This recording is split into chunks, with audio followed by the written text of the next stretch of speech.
السلام علیکم ورحمۃ اللہ وبرکاتہ۔ کیا آپ نے کبھی سوچا ہے کہ ہماری زندگیوں سے برکت کیوں نکل گئی ہے؟ کیا آپ نے کبھی یہ سوچا ہے کہ وقت کے ساتھ ساتھ ہمارے معاملات میں منفی رویے، منفی کردار، منفی اقدار اور منفی اثرات کیوں اچانک ابھر آئے ہیں؟ آج سے کچھ عرصہ پہلے تو ایسا نہیں تھا۔ آپ کو نہیں لگتا وقت بہت تیزی سے بدل گیا ہے اور اس میں نیگیٹیوٹی بھی پہلے سے کئی زیادہ ہو گئی ہے؟ نقصانات، خسارے، ڈپریشن، برے نتائج، ہر وقت کی اداسی، مایوسی، ایسا پتہ ہے کیوں ہوا ہے؟ کیونکہ ہم نے اللہ تعالیٰ سے اس کا رحم مانگنا چھوڑ دیا ہے۔ ہم نے اللہ تعالیٰ کو یاد رکھنا چھوڑ دیا ہے۔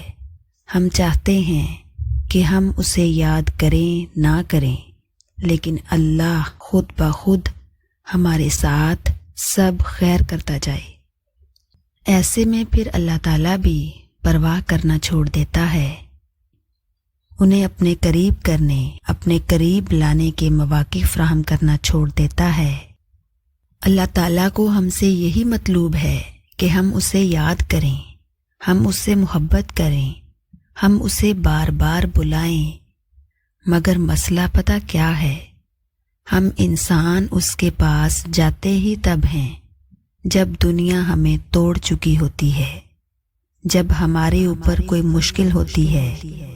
حقیقت میں وہ سب بھی اللہ کے حکم سے ہی ہوتا ہے تاکہ ہم اس کی طرف متوجہ ہوں، ورنہ تم دیکھو خوشی میں کون اللہ کو یاد کرتا ہے؟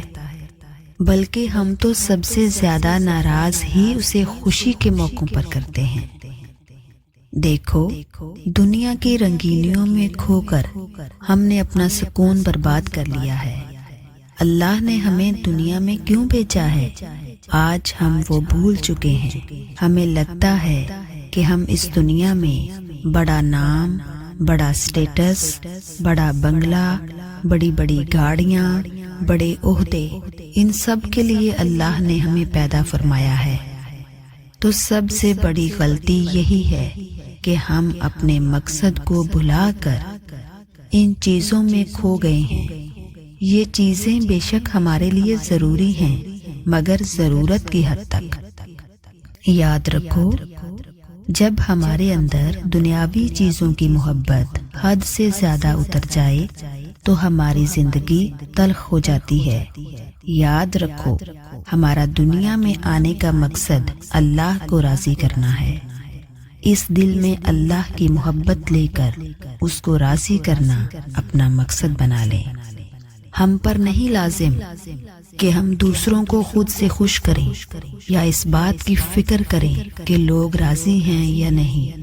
ہم پر صرف یہ لازم ہے کہ ہر حال میں اس بات کی فکر رکھیں، اللہ مجھ سے راضی ہے یا نہیں، اللہ کو یہ پسند ہے یا نہیں، کیا میں اللہ کے حکموں پر پورا اتر رہا ہوں یا نہیں۔